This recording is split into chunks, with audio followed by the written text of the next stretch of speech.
आज जब आप 90s के बिहार की बात करते हो ना, तो ये वही बिहार था जो जंगल राज के लिए जाना जाता था।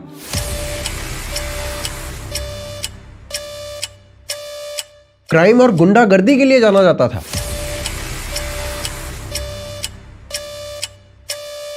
एक्सटॉर्शन और किडनैपिंग के लिए जाना जाता था।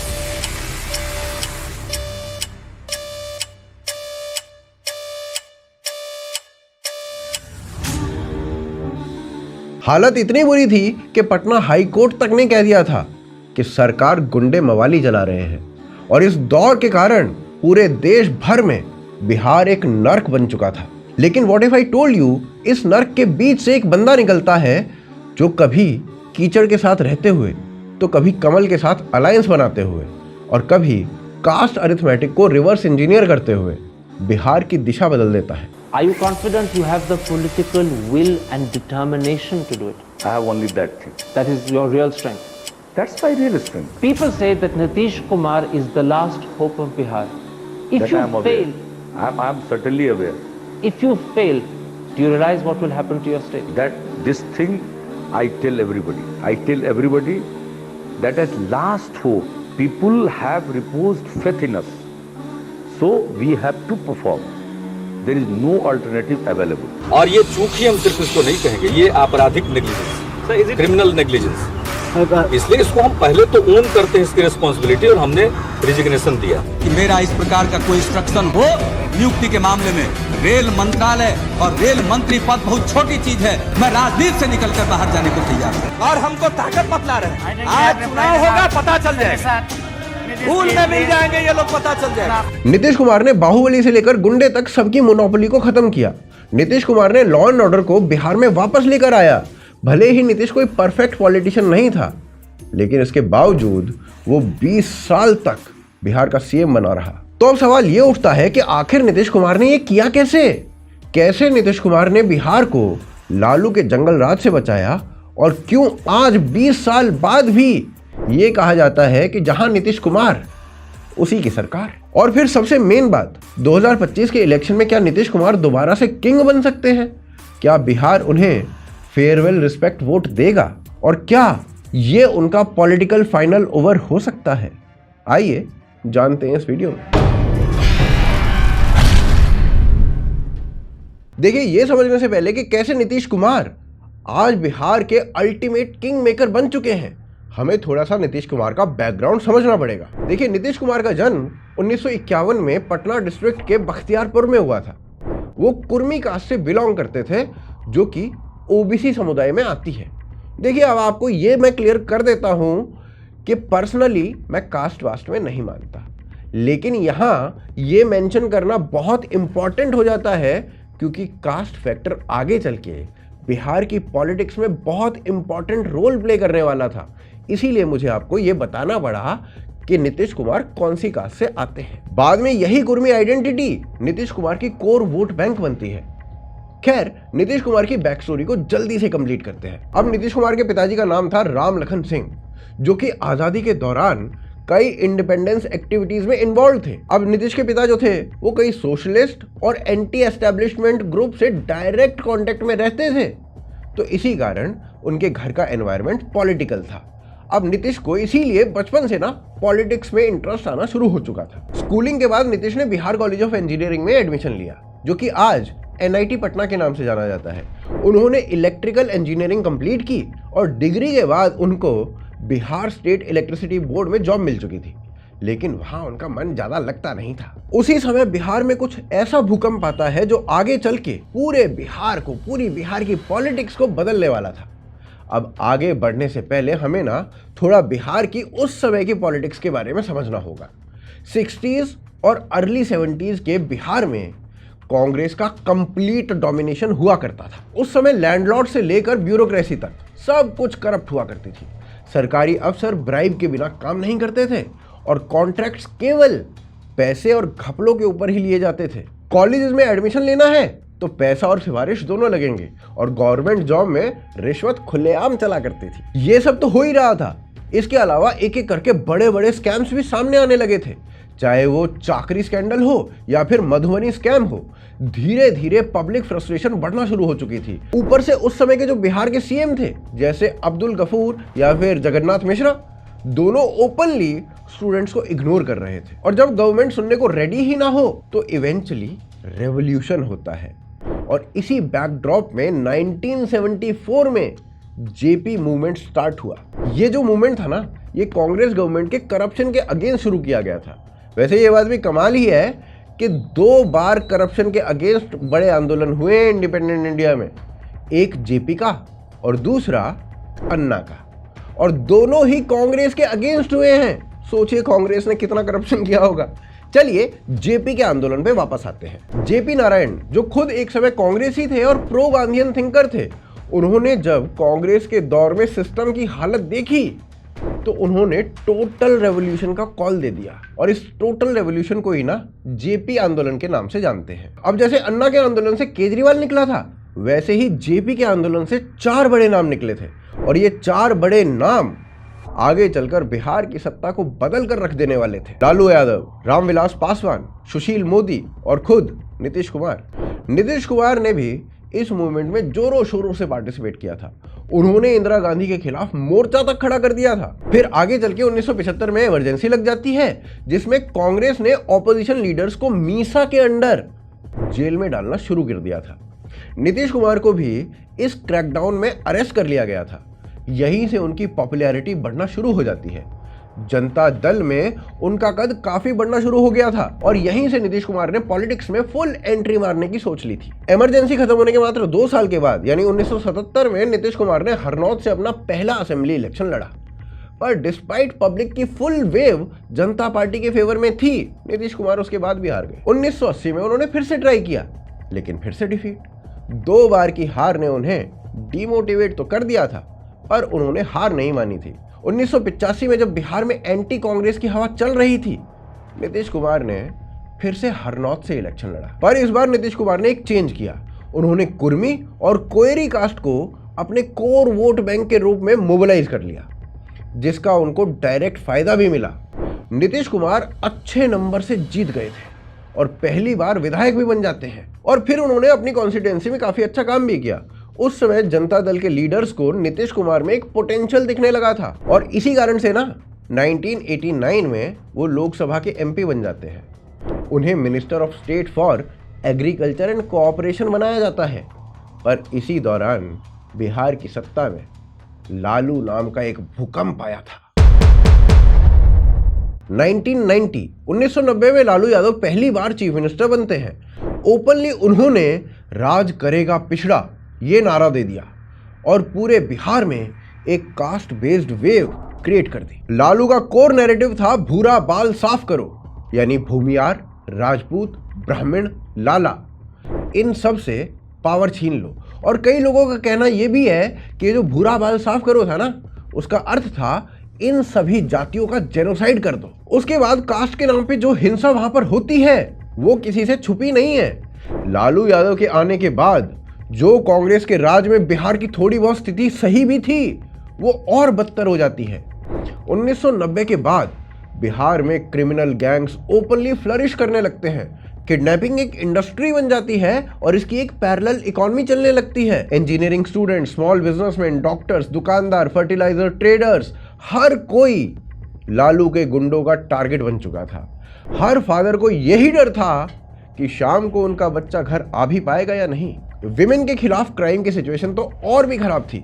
हाईवेज पे विमेन का मॉलेस्टेशन आम हो चुका था, ट्रेन रूट्स पे हैरेसमेंट कॉमन थी और शादियों में बारात पर अटैक होना ये तो बहुत ही कॉमन हो चुका था। यहां तक कि ग्रूम्स की किडनैपिंग कॉमन हो चुकी थी। उनको किडनैप किया जाता और फिर उनके बाद उनकी फोर्स्ड मैरिज करवा दी जाती। ये जो क्राइम थे ना, ये रैम्पेंट हो चुके थे। 1990s में बिहार इंडिया का एक ऐसा स्टेट बन गया था जहां दुल्हों की शादी बंदूक के दम पर हो रही थी और इसे ही पकड़वा विवाह बोला जाता है। और गवर्नमेंट इस सब पे आंखें बंद करके बैठी हुई थी क्योंकि उस समय बिहार लिटरली गुंडों के द्वारा रूल किया जा रहा था। रेलवे स्टेशंस के ऊपर, हाईवेज के ऊपर क्रिमिनल्स ओपनली कट्टा लेकर खड़े रहते थे रैंसम डिमांड करने के लिए। इसी दौरान किडनैपिंग एक सिस्टमैटिक क्रिमिनल एंटरप्राइज बन चुका था। 2001 से 2004 के बीच में बिहार में 1527 किडनैपिंग्स रिकॉर्ड की गई थी। स्केल इतना बड़ा था कि किडनैपिंग फॉर रैंसम को लोग ई बिजनेस कहने लगे थे, ई बिजनेस। और यहां पर ई का मतलब एक्सटॉर्शन था। पुलिस खुद पावरलेस बन चुकी थी। सुभाष यादव जो राबड़ी देवी का भाई था, यानी लालू यादव का साला, उसने खुद रिवील किया था कि किडनैपिंग के जो केसेस हैं वो सीएम आवास के ऊपर सेटल होते थे। रैंसम नेगोशिएशंस में खुद लालू यादव, शहाबुद्दीन और प्रेमचंद गुप्ता शामिल होते थे। पहला एक होता है कि लालू जी की बिटिया की शादी थी और गाड़ी, फर्नीचर, ज्वेलरी पटना किसी शोरूम में गए और जितना गाड़ी था सब निकाल लाया गया। और बहुत सारे पत्रकार इसको वेरीफाई करते हैं कि ऐसा हुआ था। गली गली में गुंडे घूम रहे थे और उनको पूरा प्रोटेक्शन हमारी सरकार देगी। कॉन्ट्रैक्टर राज भी इसी दौरान एक बड़ा कैंसर बन चुका था। Road construction, building work, drainage, bridge, सब के कॉन्ट्रैक्ट लालू के लॉयलिस्ट के हाथों में जा चुके थे। एजुकेशन की तो बात ही छोड़ दीजिए, वो बिल्कुल कोलैप्स हो चुकी थी। और अगर इंफ्रास्ट्रक्चर की बात करें तो बिहार 15 साल पीछे जा चुका था। लेकिन वहीं स्कैम की बात करो तो बिहार नंबर 1 स्टेट बन चुका था, चाहे वो फॉर्डर स्कैम हो या फिर land for railway job scam. इसमें ना लोगों से या तो जबरदस्ती या फिर रेडिकुलसली चीप रेट्स के ऊपर प्राइम लैंड खरीद ली जाती थी, वो भी लालू के फैमिली मेंबर्स के नाम के ऊपर, और बदले में उनको रेलवे में जॉब्स दे दी जाती थी। मतलब नौकरी एकदम लैंड एक्सचेंज का टूल बन चुकी थी। नेशन वाइड बिहार एक जोक बन चुका था। 1997 में जब सीबीआई ने लालू को अरेस्ट करने की तैयारी की, तब उन्होंने गवर्नेंस को बचाने के लिए नहीं, ताकि सत्ता उनके हाथ से ना चली जाए, अपने हाथ में सत्ता बनाए रखने के लिए उन्होंने अपनी बीवी राबड़ी देवी को सीएम बना दिया। अब राबड़ी देवी का पॉलिटिकल एक्सपीरियंस 0 था, पर कुर्सी चाहिए थी, क्योंकि कुर्सी इन्वेस्टिगेशन को रोक सकती थी। जब वो सीएम बनी तो बिहार अंधकार में और चला गया। इन शॉर्ट पूरे बिहार में जंगल राज छा चुका था और इस सब से इंडस्ट्रीज ने बिहार की ओर से मुंह मोड़ लिया था। कोई भी इन्वेस्टर अपनी फैक्ट्री को बिहार में नहीं लगाना चाहता था। हर फैक्ट्री ओनर से हफ्ता डिमांड होता था।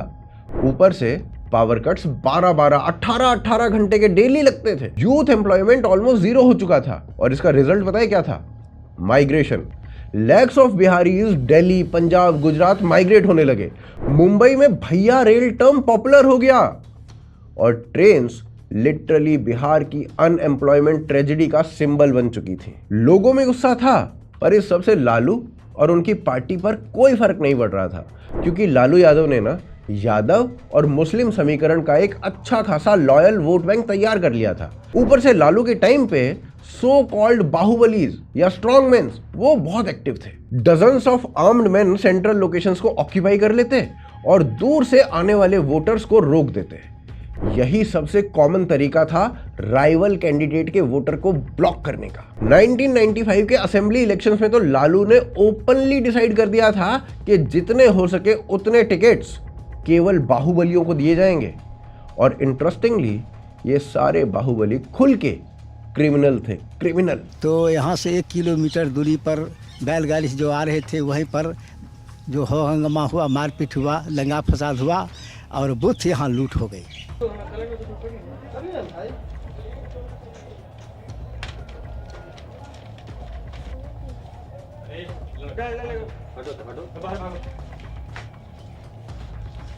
इस सबसे धीरे धीरे पब्लिक का जो सिस्टम में विश्वास था वो उठना शुरू हो गया। हालात इतने बुरे हो चुके थे कि बिहार को इंडिया का सबसे अंडर डेवलप्ड डेंजरस स्टेट कहा जाने लगा था। बिहार की जनता इस पूरे सिस्टम से फ्रस्ट्रेटेड थी। अब उन्हें एक ऐसा लीडर चाहिए था जो उन्हें इस जंगल राज से बचाए।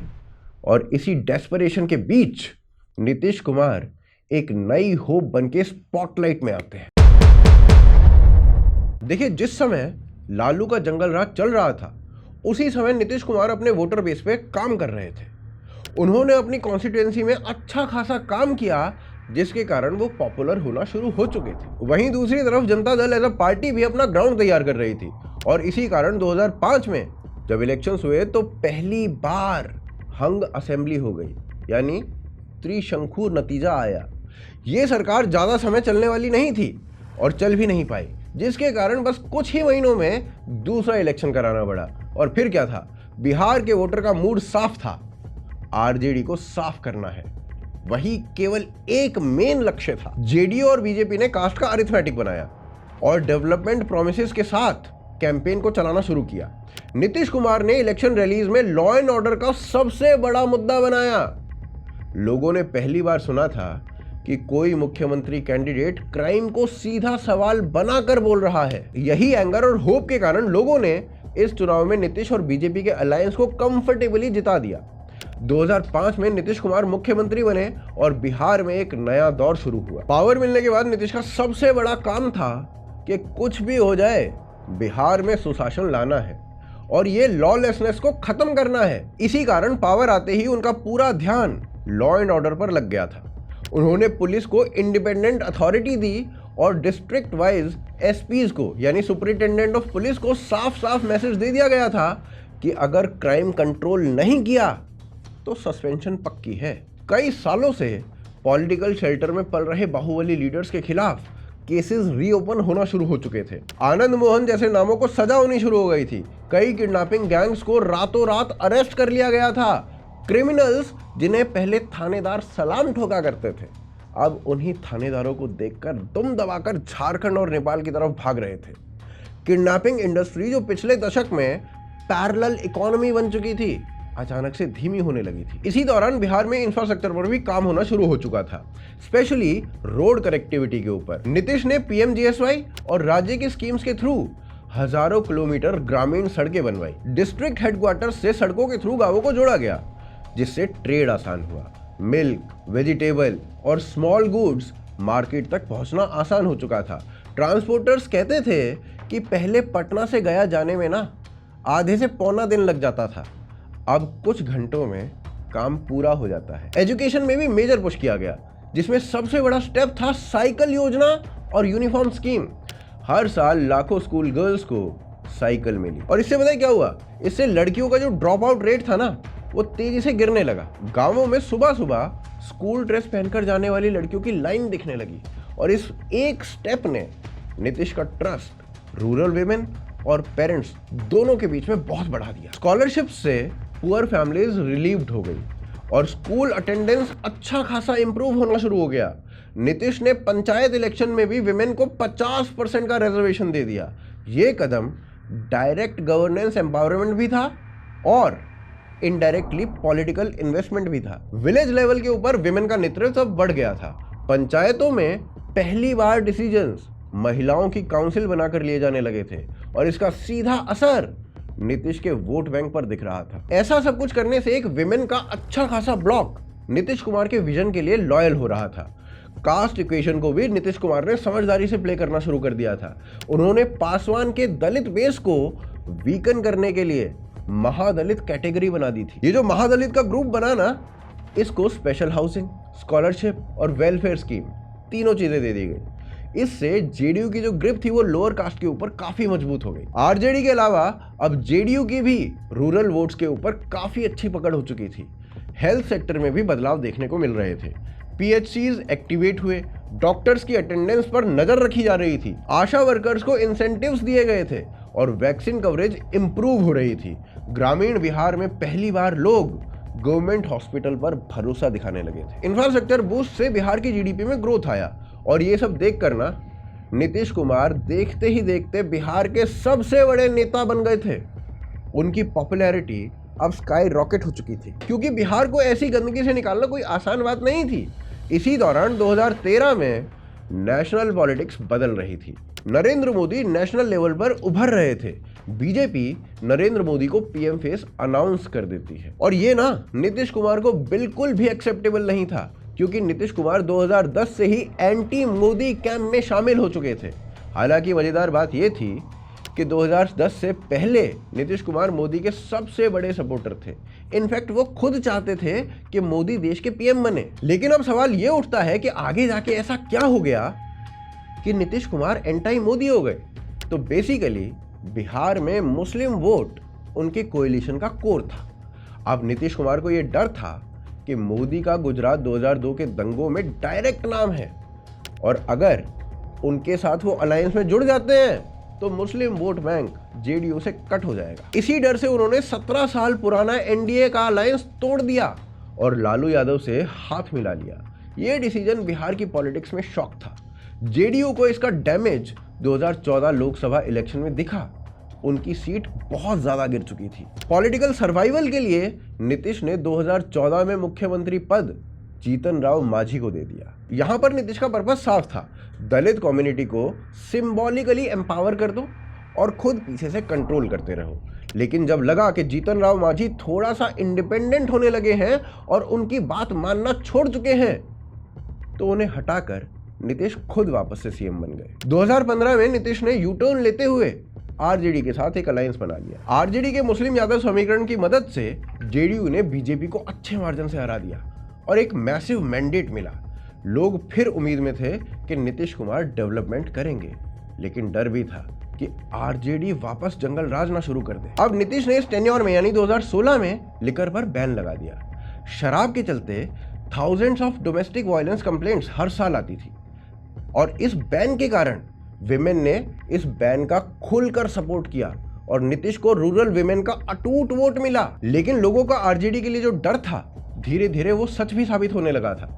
आरजेडी ने पावर में आते ही वापस से वही सब गुंडागर्दी शुरू कर दी थी। अल्टीमेटली जब तेजस्वी यादव के खिलाफ एफआईआर हुई, नीतीश ने रातों रात अलायंस को तोड़ दिया और फिर बीजेपी में लौट आए। ये दूसरा बड़ा यूटर्न था और फिर नीतीश कुमार ने यूटर्न पे यूटर्न लेना शुरू किया और उसके बाद वो कभी रुके ही नहीं। आज नीतीश का ये जो आंकड़ा है वो 12 पे पहुंच चुका है। उन्होंने अरिथमेटिक, टाइमिंग, अलायंस मैनेजमेंट, इन सबको साइंस की तरह यूज करना शुरू कर दिया था। इसीलिए वो 9 बार सीएम ओथ लेने वाले इंडिया के रेयर पॉलिटिशियंस में से हैं।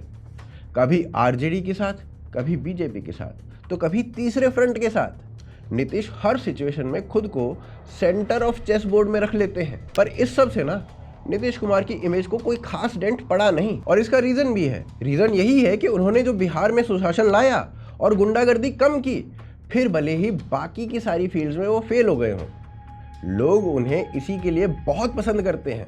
भले ही नीतीश ने अपना नाम सुशासन बाबू रख लिया हो, लेकिन नीतीश का रूल बिहार को डेवलप नहीं बना पाया, इंडस्ट्री नहीं आ पाई, जॉब क्राइसिस खत्म नहीं हुए, यूथ स्टिल फ्रस्ट्रेटेड था और माइग्रेशन चल रही थी। पर जहां क्रेडिट दिया जाना चाहिए वहां मिलना चाहिए। डिस्पाइट नीतीश बाकी की जगह पर फेल थे, लेकिन लालू एरा में जो क्राइम का नंगा नाच चल रहा था वो खत्म हो चुका था। और इसी कारण आज बिहार की पॉलिटिक्स में कोई भी अलायंस बने, कोई भी वोट बैंक शिफ्ट हो, नीतीश कुमार को हमेशा बिहार के लोग सत्ता में ले ही आते हैं। और इसी कारण से ना एक प्रोवर्ब काफी फेमस हो चुका है, बिहार में सरकार वही बनेगी जिस तरफ नीतीश कुमार रहेंगे। लालू राबड़ी के 15 साल के जंगल राज के बाद बिहार में एक ऐसा गवर्नेंस वैक्यूम पैदा हो चुका था जहां लोगों के मन में बस एक ही उम्मीद थी कि कोई तो आएगा जो इस कोलैप्स को रोक देगा। 2005 में वही उम्मीद नीतीश कुमार के नाम से जगी। Roads, policing, cycle schemes, women reservation, इन सब ने नीतीश को सुशासन बाबू की छवि दे दी। लेकिन अब 2025 का चुनाव सामने है और सवाल पूरी तरीके से बदल चुका है। बिहार पूछ रहा है कि क्या ये नीतीश कुमार का आखिरी चुनाव होगा, और अगर हाँ तो क्या लोग उन्हें एक सम्मानजनक विदाई, वो भी जीत वाली, देंगे? तो इस प्रश्न का उत्तर जानने के लिए ना सबसे पहले हमें वोटर्स की कलेक्टिव मेमोरी को समझना पड़ेगा। 90s का वो दौर आज भी लाखों परिवारों के जहन में गहराई से बैठा हुआ है। किडनैपिंग इंडस्ट्री, एग्जाम माफिया, सड़क पर खुलेआम हथियार और रात में घर से बाहर कदम रखने का डर, ये सब ना इतिहास की किताबों की चीजें नहीं है, ये एक्चुअल एक्सपीरियंस था।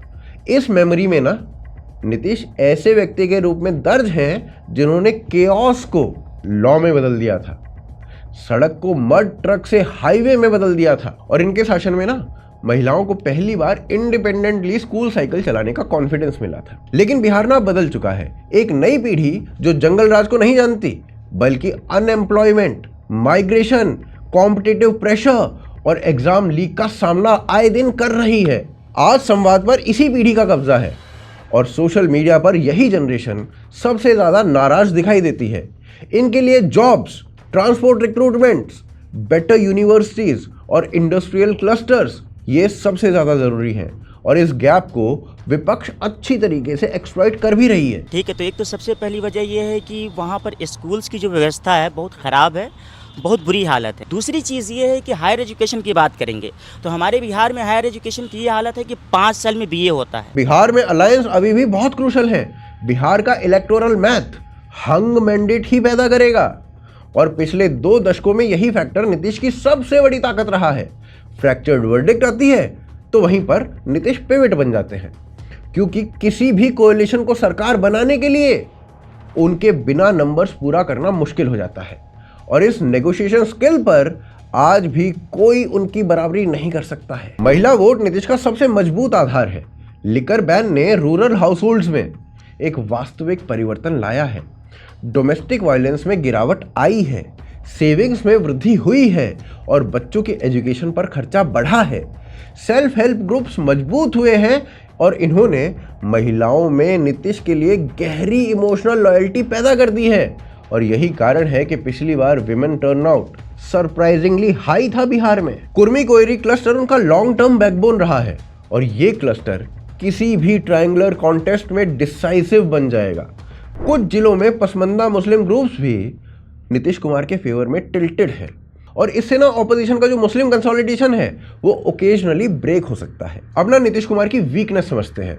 रिक्रूटमेंट प्रोसेस की क्रेडिबिलिटी बार बार टूटने से यूथ का जो ट्रस्ट है वो बुरी तरीके से प्रभावित हुआ है।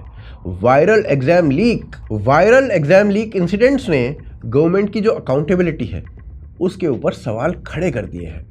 लार्ज स्केल इंडस्ट्रीज बिहार में आज भी एब्सेंट हैं।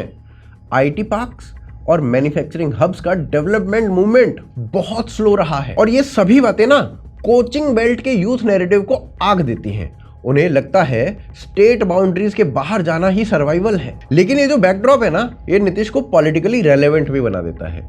ओल्डर जनरेशन स्टेबिलिटी बेस है, विमेन टर्नआउट इमोशनल बेस है और कास्ट सब क्लस्टर उनकी सोशल इंजीनियरिंग का साइलेंट बैकबोन है। इसी मिक्स को बिहार में कोई अन्य लीडर आज तक रेप्लिकेट नहीं कर पाया। और यहाँ पर सबसे इंटरेस्टिंग फैक्टर पता है क्या है? रूरल बिहार में ना एक सेंटिमेंट फैला हुआ है। वो सेंटिमेंट ये फैल रहा है कि शायद ये नीतीश कुमार का आखिरी चुनाव हो सकता है और ऐसे समय में वोटर बिहेवियर रिस्पेक्टफुल हो जाता है। इसे फेयरवेल रिस्पेक्ट वोट कहा जा सकता है। गांवों में बूढ़े लोग कहते दिखाई देते हैं, इन्होंने हमको डर के दौर से निकाला था, अब हम इन्हें सम्मान से विदा करेंगे। बिहार की सोशियोलॉजी में इस साइकोलॉजी का जो वजन है उसको अंडर एस्टिमेट नहीं किया जा सकता। नीतीश कुमार ने बिहार को जंगल राज के केओस से रूल ऑफ लॉ तक लाने में सेंट्रल भूमिका निभाई थी। महिलाओं को मोबिलिटी दी थी, पंचायत में रिप्रेजेंटेशन दिया था और गवर्नेंस को प्रिडिक्टेबल बना दिया था। और इसी कारण से ना बिहार का जो वोटर है वो उन्हें सिर्फ एक नेता की तरह नहीं बल्कि एक फेज की तरह देखता है। अब 2025 में अगर वो फिर से जीतते हैं तो यह बिहार का इमोशनल फेयरवेल वोट हो सकता है। लोगों को शायद लगे कि जिसने राज्य को अंधेरे से निकाला उसे सम्मानजनक अंत तो मिलना ही चाहिए। बाकी आपका क्या विचार है इस पूरे मुद्दे के बारे में वो आप कमेंट बॉक्स में लिखिए। इस वीडियो को लाइक और शेयर करना बिल्कुल मत भूलिए और अगर आप हमें सपोर्ट करना चाहते हैं तो ज्वाइन बटन, पेट्रियन और UPI इन तीनों के माध्यम से सपोर्ट कर सकते हैं, जिनके लिंक्स आपको नीचे डिस्क्रिप्शन में मिल जाएंगे। आप देख रहे थे आज की ताज़ा खबर। जय हिंद, जय भारत।